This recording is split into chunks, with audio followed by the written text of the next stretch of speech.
nós vamos falar sobre as normas fundamentais, que está previsto lá no artigo 1º até o artigo 12 do Código de Processo Civil, porque hoje o processo civil ele é um processo civil constitucional.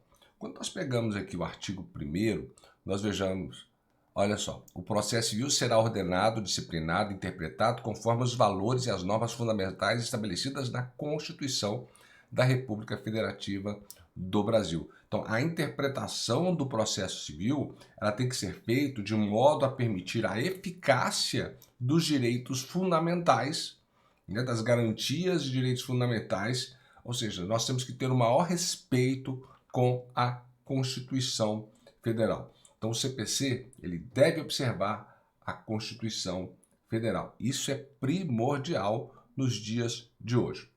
Então, nós temos hoje o processo civil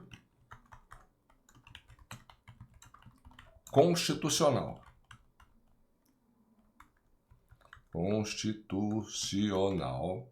Com base no artigo 1º do CPC. Isso significa que a interpretação do processo civil tem que ser feita, né, de modo a permitir a eficácia dos direitos e garantias fundamentais.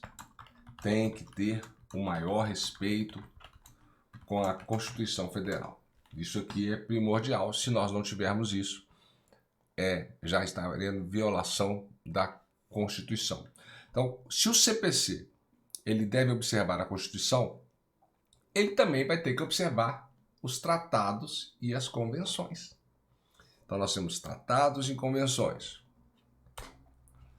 Então, o CPC deve observar a Constituição Federal, bem como os tratados e convenções internacionais. Agora, nós temos que lembrar o seguinte, nós temos os tratados e convenções internacionais que quando eles são tratados sobre direitos humanos e forem aprovados em cada casa do Congresso, em 2 turnos, por 3/5 dos votos, eles se equivalem a emendas constitucionais.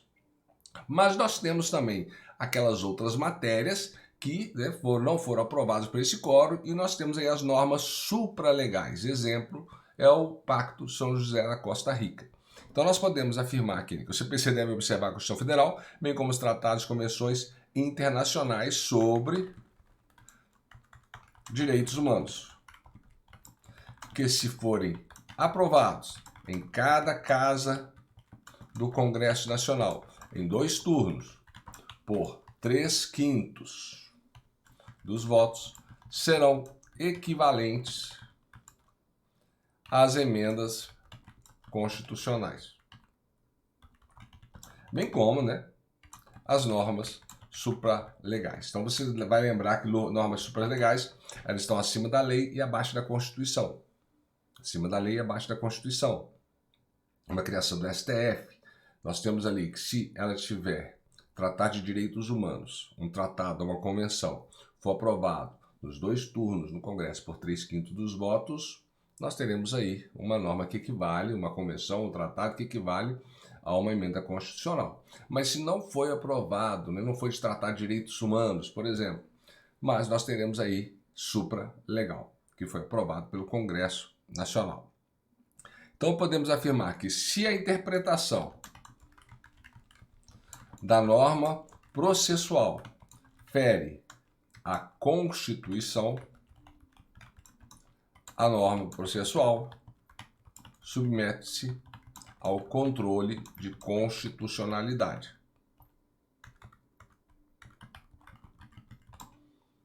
Então, a interpretação da norma. Vamos lá, nós temos uma norma para ser interpretada. E essa interpretação fere a Constituição, nós temos que vai submeter-se ao controle de constitucionalidade. Agora, pode ser que essa interpretação, essa interpretação fere a convenção, as convenções aqui, nós teremos aí um controle de convencionalidade. Então, se a norma processual fere a convenção, nós teremos que se submeter ao controle de convencionalidade. Aqui, controle de constitucionalidade, porque fere a Constituição. Se ferir a convenção, controle de convencionalidade. Tá. E nos termos do artigo 2º, nós sabemos, nós falamos aqui do artigo 1º do CPC, e agora nós vamos lá no artigo 2º, que fala que o processo começa por iniciativa da parte e se desenvolve por um impulso oficial, salvo as exceções previstas em lei. Isso significa, quando nós temos aqui o artigo 2º, nós temos, na verdade, o princípio da inércia da jurisdição, o princípio do dispositivo. Ó, quando eu tenho aqui, ó, jurisdição inerte, porque para ser provocada, para o juiz dizer o direito, você tem que provocar, salvo raras exceções, jurisdição inerte, nós temos aqui o princípio do dispositivo, ou aqui também chamado princípio da inércia da jurisdição. Então, para iniciar a atividade jurisdicional, é necessário que a parte interessada provoque o Estado juiz. Então, tem que provocar o Estado juiz.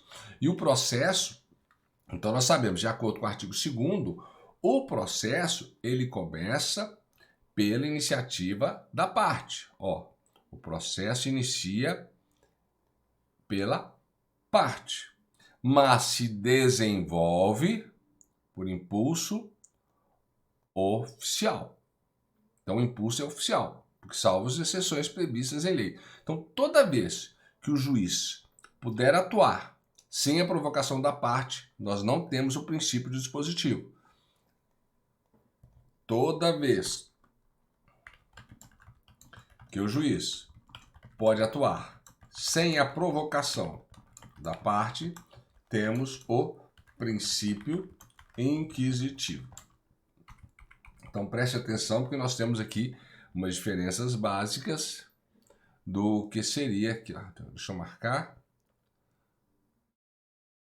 Princípio dispositivo e princípio inquisitivo. Então, toda vez que o juiz pode atuar sem a provocação da parte, princípio inquisitivo. Quer ver um exemplo? Ação de restauração de autos físicos. Ó, ação de restauração de autos físicos pode ser iniciado pelo juiz. Artigo 712 do CPC. Temos também determinação do cumprimento de sentença, sem necessidade de manifestação da parte. Temos lá no artigo 536 do CPC. Então, são hipóteses aqui do princípio inquisitivo. Princípio inquisitivo aqui. Então, marque princípio dispositivo.